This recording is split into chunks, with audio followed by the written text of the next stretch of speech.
avoid eating late at night, avoid snacking, try to have like your last bite of food 3 hours before bed.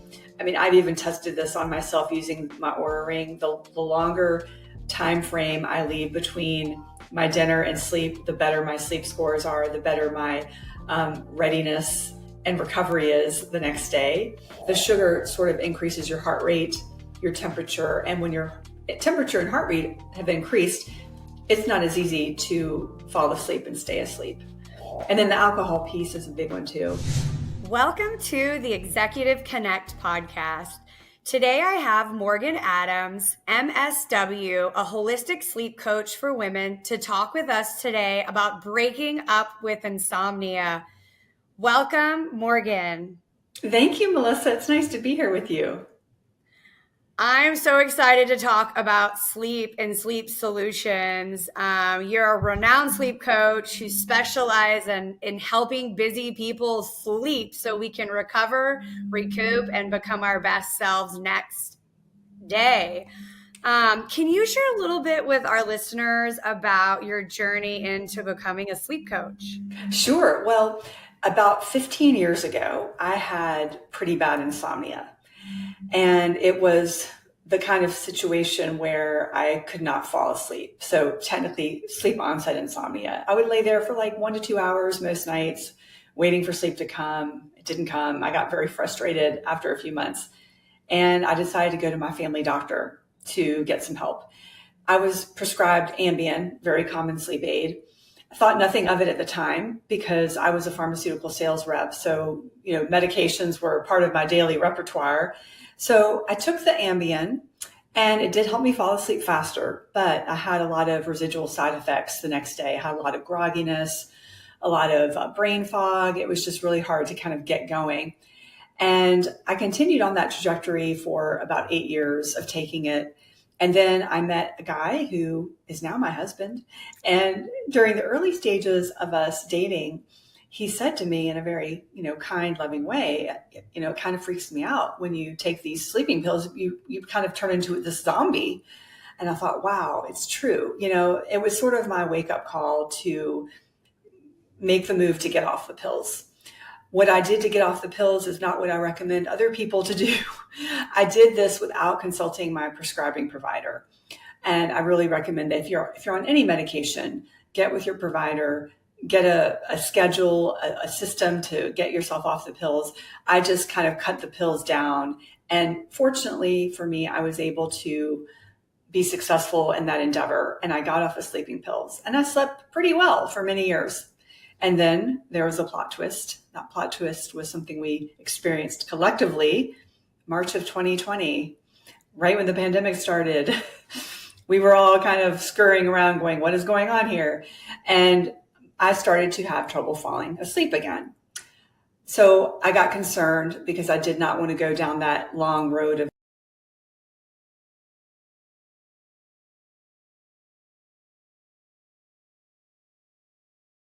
and then I found myself able to really implement some of the tips that I was learning. I got myself an Oura Ring to track my sleep, and my sleep got better pretty quickly.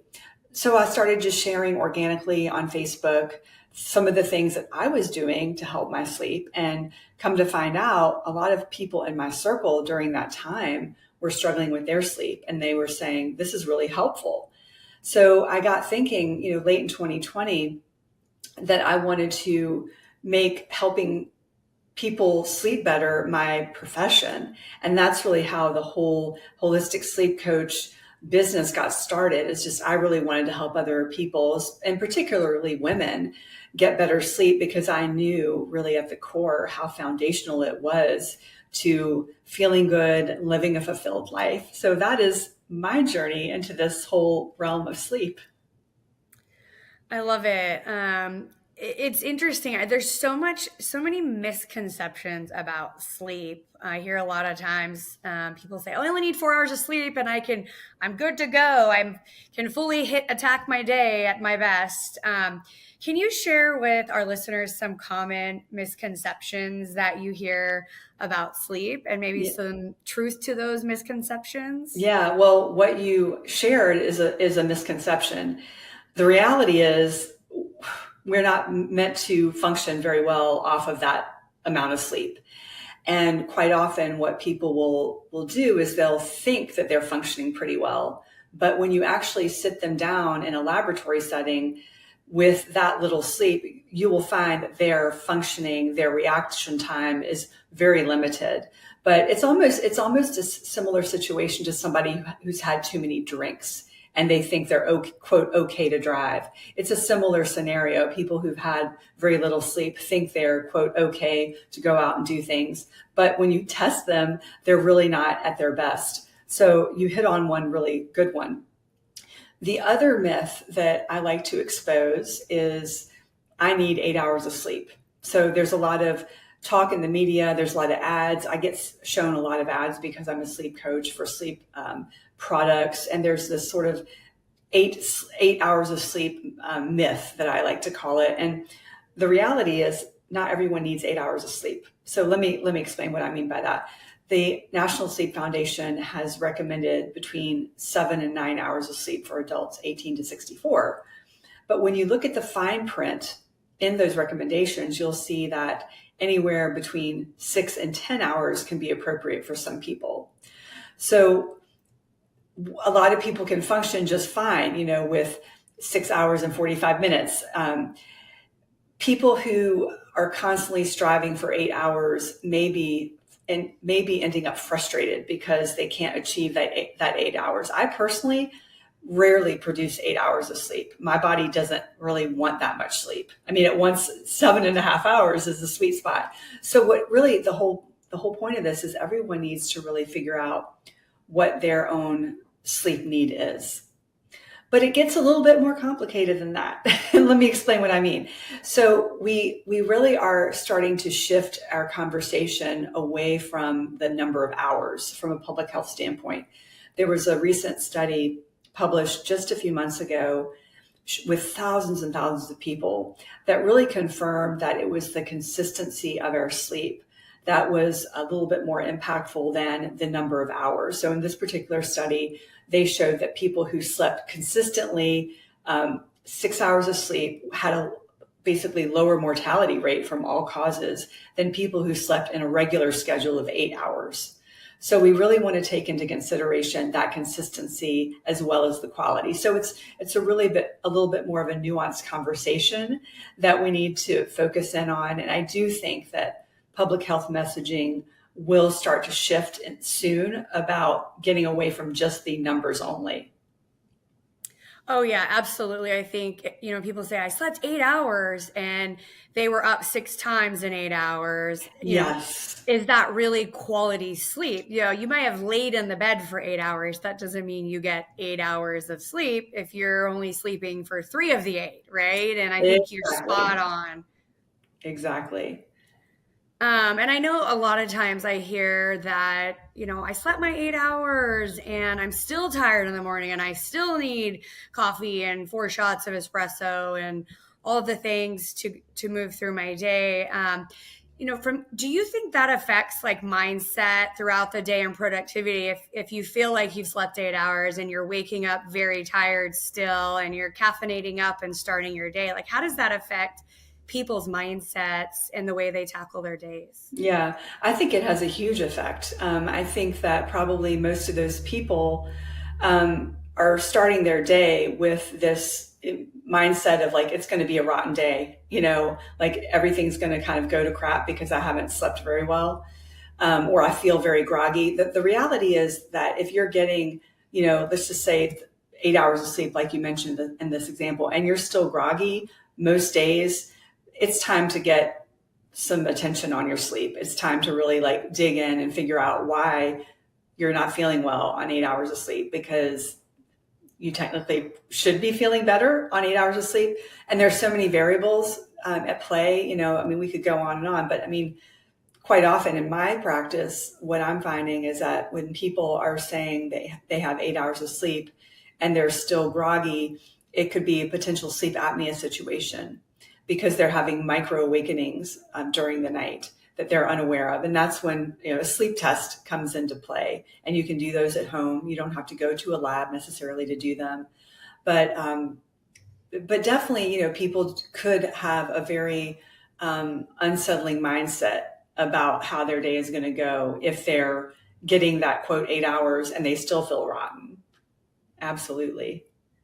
Yeah, and I want to talk a little bit about your holistic approach to better sleep and some of your methods that you use in combining, science and lifestyle practices to get better quality sleep. Can you share a little bit about that? Yeah, so I take a holistic approach, which means I'm looking at all different areas of your life.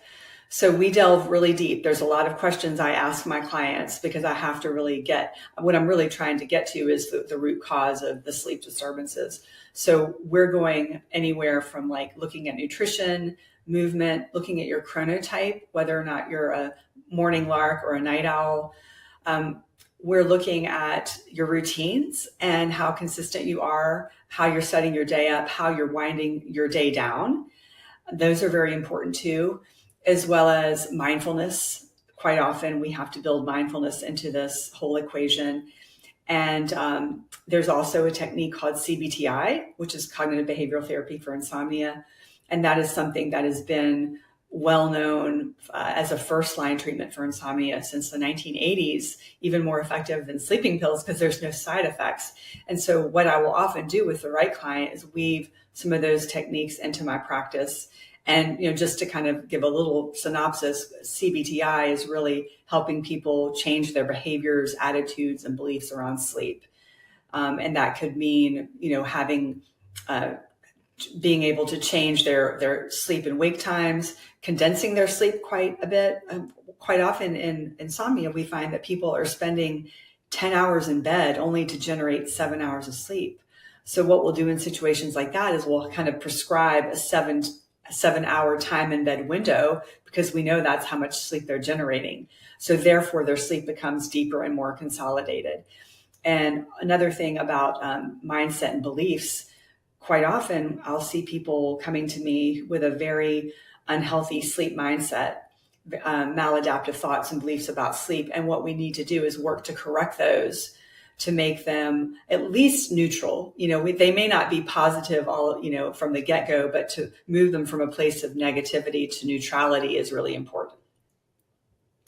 Yeah, and it's interesting. It made me think in my sector, the tech sector, a lot of times, people are doing client meetings in the evenings, they're drinking, and then they're taking, juggling uppers and downers and then taking a sleep pill to go to bed. And I want to talk a little bit about kind of what you mentioned at the beginning. You were taking some prescription medications to get to sleep. And share maybe a little bit about the importance of natural remedies as well with helping you become a better sleeper.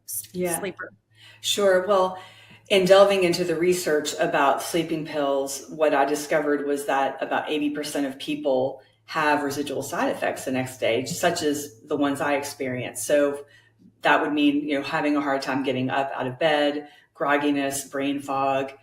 Another thing that's really interesting to note is that in 2019, they put a black box warning on this class of drugs, the Z drugs. And they did that because they were finding that people were getting themselves into dangerous situations after taking these pills, getting behind the wheel, having accidents because what's happening is you're sedated, you're heavily sedated when you're on these pills. And the quality of your sleep is not the same as if you were going to sleep without the meds. Your sleep stages can get a little bit thwarted. So you're not going through those sleep stages in the correct order, which can be a problem, making you feel very groggy. So all that to say, there is a time and a place for the sleep meds. I don't want to completely bash them, but what seems to be happening is that physicians are not giving their patients an exit strategy. So when you look at the sleeping pill information, the package insert, it does say they're only meant to be used for like 4 weeks. But what ends up happening is that they're being used refill after refill after refill. And so the client becomes dependent on them psychologically. And the doctor just keeps refilling it because the doctor never, sat the patient down and said, okay, Sally, you just went through a death in the family. We're going to have you take these for 2 weeks and then we're going to get an exit strategy. That's not being done as often as it should be. So there's some re-education that needs to be happening with sleep, and family practice physicians. They're actually only getting about 2 hours of sleep science training in medical school, which is crazy to think, because you're spending a third of your time asleep. You would hope that they would have more know-how about how to help people who are struggling with their sleep, but hopefully that's going to change in the future. This episode is brought to you by Summit Ventures. If you're an accredited investor, Summit gives you access to one of the greatest tax advantage opportunities: direct ownership in oil and gas. Their projects deliver what they call the triple play: cash flow, equity growth, and powerful tax benefits. And here's the best part: these investments qualify for 1031 exchanges. That means you can roll gains from real estate into energy while deferring capital gains. To learn more and get a free white paper, Oil and Gas Demystified, just visit www.summitven.com/executive connect. Yeah, and it's interesting. I'm thankful, very thankful that I've been a good sleeper, but I think the reason I've been a good sleeper is not because I've been mindful about sleeping. It's because I practice a certain process to be a better sleeper, like exercise and turning off electronic devices and taking down my brain. And so I want to talk a little bit about techniques you recommend people. I know the more that we layer our brains with work and family and our parents and our community, the more things that are on our brain, the harder it is to take down our brain. And so I want you to share a little bit about some of the techniques that are helpful for those that may not even be aware that they're doing something that could be the cause of some of these things. Yeah, you bring up a really excellent point, Melissa, because the busy brain keeping us from getting to sleep is one of the most common complaints I get from clients. And so there's some strategies I'll share with you to help alleviate that. So number one, this is what I would suggest, is for people to take what I call mindfulness snacks. And basically what those are maybe 5 or 10 minute chunks throughout the day. Maybe start with 3 a day: morning, lunchtime, and then later on in the day. And basically what you're doing in these mindfulness snacks sessions is you are not taking in new information. You're not listening to a podcast. You're not engaged in anything. You are kind of sitting quietly. Maybe you're doing some breath work or meditation. Maybe it's a walk in nature without listening to your podcast. And that allows you to really kind of address those thoughts and feelings during the day, because what often happens with a lot of busy executives is that they're going from one meeting to another, boom, boom, boom, go, go, go all day. And they don't take those breaks to stop and process their thoughts and emotions. So when their head hits the pillow at night, bam, all those thoughts and things come popping up like popcorn. So it's allowing that time to process during the day. And you don't need to do that much. Like I said, maybe 3 10-minute sessions a day. And if you have a hard time remembering that, then just do an alert in your phone. That's a really helpful way to kind of bring you back to reality. Oh, it's time for my mindfulness snack. The other strategy I would suggest for people to do, and this is especially helpful for the people who are more worrying types, the worried brains, is to set aside about 15 minutes a day. Usually in the early evening is a good time to do this. And it's called the constructive worry exercise. This is a technique coming from CBTI, which I mentioned earlier. And essentially what this is, it's getting a piece of paper, dividing that piece of paper in two by drawing a line down the center, having 2 columns.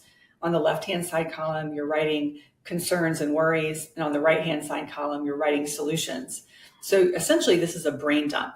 So you're just kind of churning out all of the things that are concerning you, bothering you, worrying you. And then in that right column, you're notating the next steps to solving that problem. Now, if it's more of a global concern, if it's something kind of nebulous, you can just write that down, like, cannot address this now, we'll have to revisit this. But the point of this exercise is to really get everything out of your head and onto paper, so that when you wake up at 2 or 3 a.m. and you start to worry, you can say, hey, brain, hey, self, I have already addressed the worries for the night. I will resume worrying tomorrow at the designated time. So you're essentially retraining your brain to worry at a specific time. And it takes some practice. It doesn't work in one night. You have to do this for a couple weeks for it to really sink in and take effect. But it's a very, very powerful exercise for people to do if they're prone to kind of being disturbed by those worries at night. I love it. I want to talk a little bit. First of all, I love this, the sleep makeover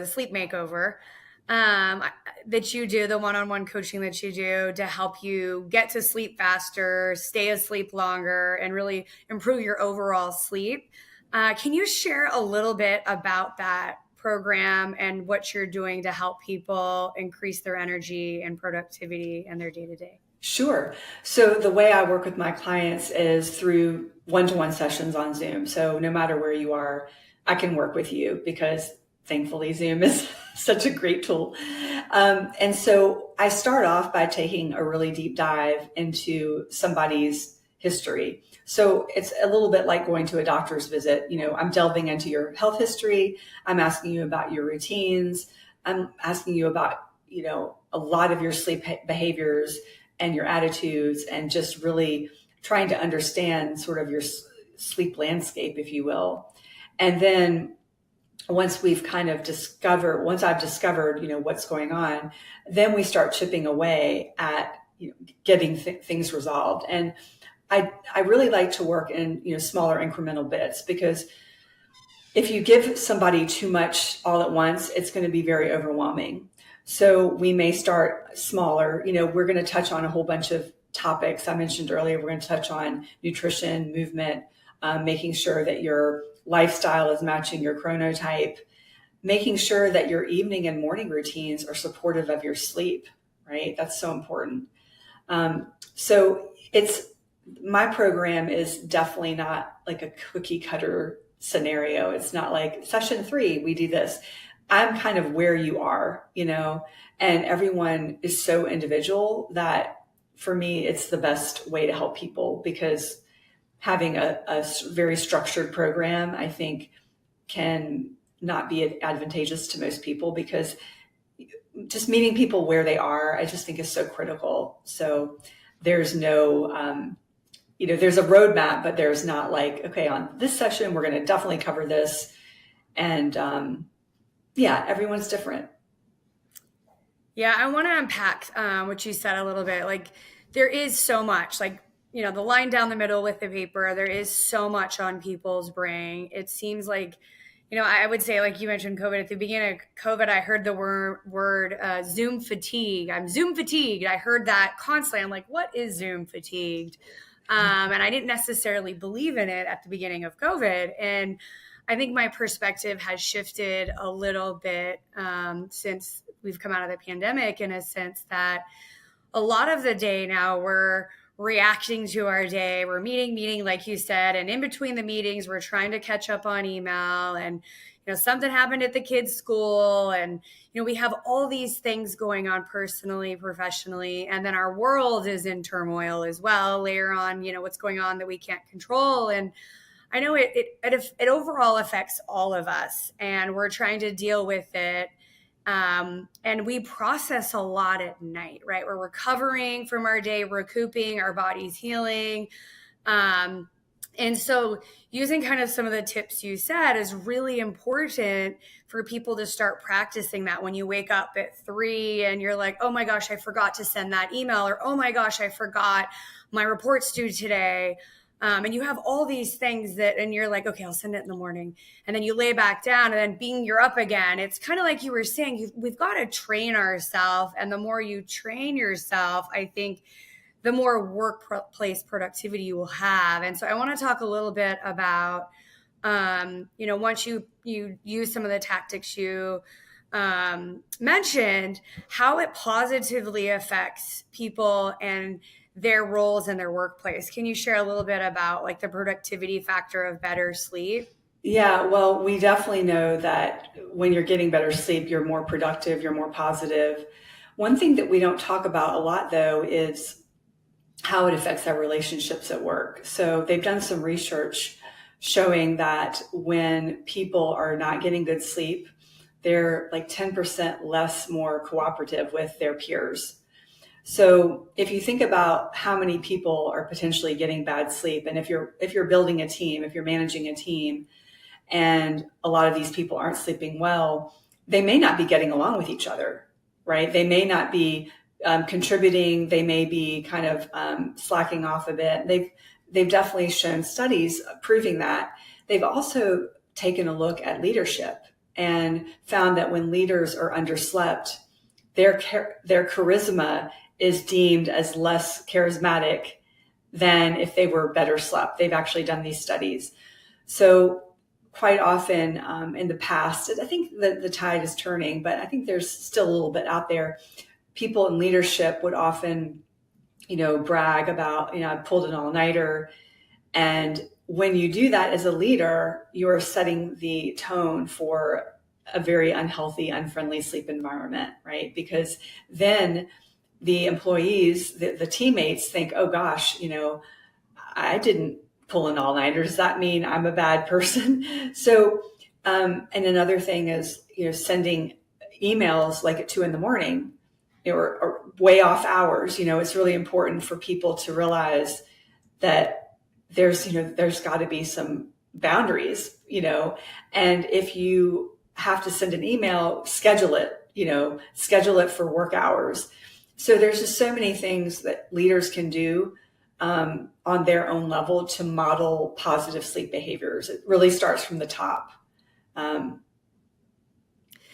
I want to talk a little bit more about some tips, but one thing that came to mind when you were mentioning that is the one thing that I'm very consistent on is consistency of sleep. Like I've traveled for over 11 years of my career. So I could go to Europe or East Coast or Pacific time, and I live on Central time. So my normal circadian rhythm shifts and pivots depending on the time zone I'm in. And I might wake up earlier, eat breakfast, and then stay up late and catch another meal. But I think to your point, consistency is really key. So if you go to bed at 9, go to bed at 9, right? And there's a window of, 9:10, 9:30, but I want to talk a little bit about the importance of, consistency in our sleep. Like if you get 8 hours of sleep, but it's, European time versus, a different time zone. Can you share a little bit about maybe some practical tips for better sleep and then touch on consistency and why that's so important? Yeah.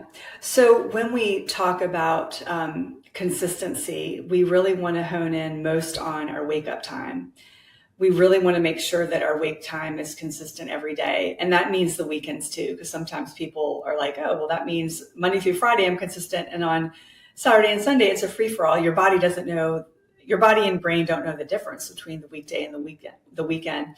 And the reason that consistent wake up time is so important is it's an anchor for your circadian rhythm. And so when you wake up in the morning, you typically will have about 16, 17 hours for this sleep chemical called adenosine to build up in your brain. And that adenosine has to be released through sleep. So what happens as a byproduct of your consistent wake up time is that you begin to be sleepy around the same time each night. So quite often in the media, I'll see, sort of some incorrect information. And I like to it's a nuanced topic, but when people talk about you need to pick a certain bedtime, I'm not all in on that, because I think that you should really pick a bedtime window. So to pick a bedtime window between 9 and 10 as your time to go to bed, because what ends up happening quite often is if you say, okay, my bedtime is 10 o'clock every night, and you get into bed at 10 And let's just say you're not sleepy yet, you're lying there tossing and turning for a while. So really, I would recommend leaning in on those sleepiness cues for going to bed versus this is my designated bedtime. But again, like I said, if you've got the anchored wake up time, it's going to fall into place a lot more easily, right?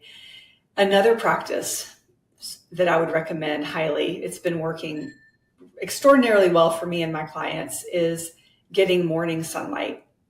And so you would want to do that as soon as you wake up, or, if it's as soon as probably within a half an hour of waking up, you want to get outside and see the natural light.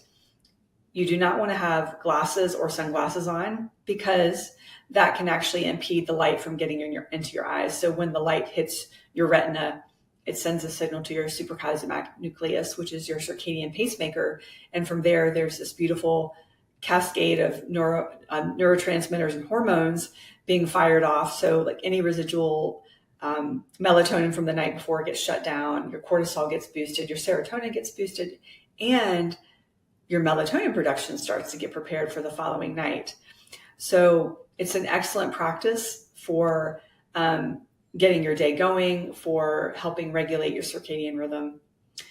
And then I would say probably like the last tip, really big tip that I would have, is consistent exercise, because the exercise works to increase that adenosine chemical. It works to help build up sleep pressure during the day. And what we have found is that when you exercise, all of your sleep metrics improve. The time it takes you to fall asleep, the efficiency of your sleep. And we also have seen like a meta-analysis of 13 studies showing that moderate exercise helps with deep sleep. So the more active you are, the better. And it doesn't necessarily mean that you need to take HIIT classes every day. They're looking at moderate exercise as the benchmark for better sleep. So I share all those tips because they're all free, they're all actionable, and most people can do them to some extent. Maybe not every single day you can exercise, but 5 out of 7 days. You don't have to spend a ton of money to sleep well. I mean, I love the gadgets that I have; they're fun. But if you're struggling with your sleep, I would say hone in on the basics, like I just shared first. Get those basics nailed down before you invest a lot of money into the gadgets. Money Ripples is on a mission to help professionals like you get their money working harder. Their clients free up an average of $35,000 their first year without having to work extra hours. To show you how, they've put together a powerful training called Cash Flow Secrets. And as a listener of the Executive Connect podcast, you can get it completely free. Just visit moneyripples.com/secrets and enter the promo code EXEC. Yeah, I love that you said that, because it is like getting the basics done. I know, like for myself, if I have a heavy sugar dessert, for example, I know in the morning I am not going to feel, it's almost like a sugar hangover in the morning. So I've had to like change my diet a bit in the evening to make sure that I don't feel that way in the morning. So does like late night snacks, sugar, alcohol, all those kind of things, does that affect like how you wake up as well in the morning? Oh yeah, those things are kind of surefire ways to impede your sleep and your readiness the next day. So what I recommend for my clients to do is to avoid eating late at night, avoid snacking, try to have like your last bite of food 3 hours before bed. I mean, I've even tested this on myself using my Oura Ring. The longer time frame I leave between my dinner and sleep, the better my sleep scores are, the better my readiness and recovery is the next day. So you really want to be mindful of the timing. If you're going to have sweets, like I have a sweet tooth, I do, but I try to eat sweets like midday, maybe after lunch, have a little dessert after lunch versus having the dessert after dinner. it does make, because the sugar sort of increases your heart rate, your temperature, and when your temperature and heart rate have increased, it's not as easy to fall asleep and stay asleep. And then the alcohol piece is a big one too. A lot of people like to enjoy their evening wine, and I'm not one to say completely stop drinking if that's not what you want to do. But I mean, I've worked with several clients who see in their sleep journal. I have everyone fill out a Google Doc with their sleep information. They clearly see when they've had alcohol, they have more wake ups in the middle of the night. They don't feel as refreshed in the morning. And so what I'll often do with these clients is just modify their situation a little bit. So instead of having, 2 drinks at dinner at 8 o'clock, have 1 drink at 5 o'clock. It makes a huge difference. The timing of the alcohol, like I would leave at least 3 hours between the time you go to bed and your last drink. Just similar to what I just said about dinner. I've noticed it too in my own scores, and it's not worth it. One alcoholic beverage for a woman reduces her sleep quality by up to 38%. That's a lot of sleep quality to leave on the table. So it's just, I'm not saying, completely abstain, but shift things around a little bit. Yeah, absolutely. And I also, as you were saying that, I was thinking, you might have great sleep quality. I know I would consider myself somebody who has good sleep quality, but my significant other didn't, and that their struggles with sleep has affected my struggles sometime at sleep. So if they're waking up, you're waking up. So if you don't necessarily struggle with sleep, it's just tips and tricks that help you become a better sleeper or get better with sleeping, to make you more productive in the mornings and through your day and ready to take on the day. I know working with your significant other too will help, using the tips that you shared.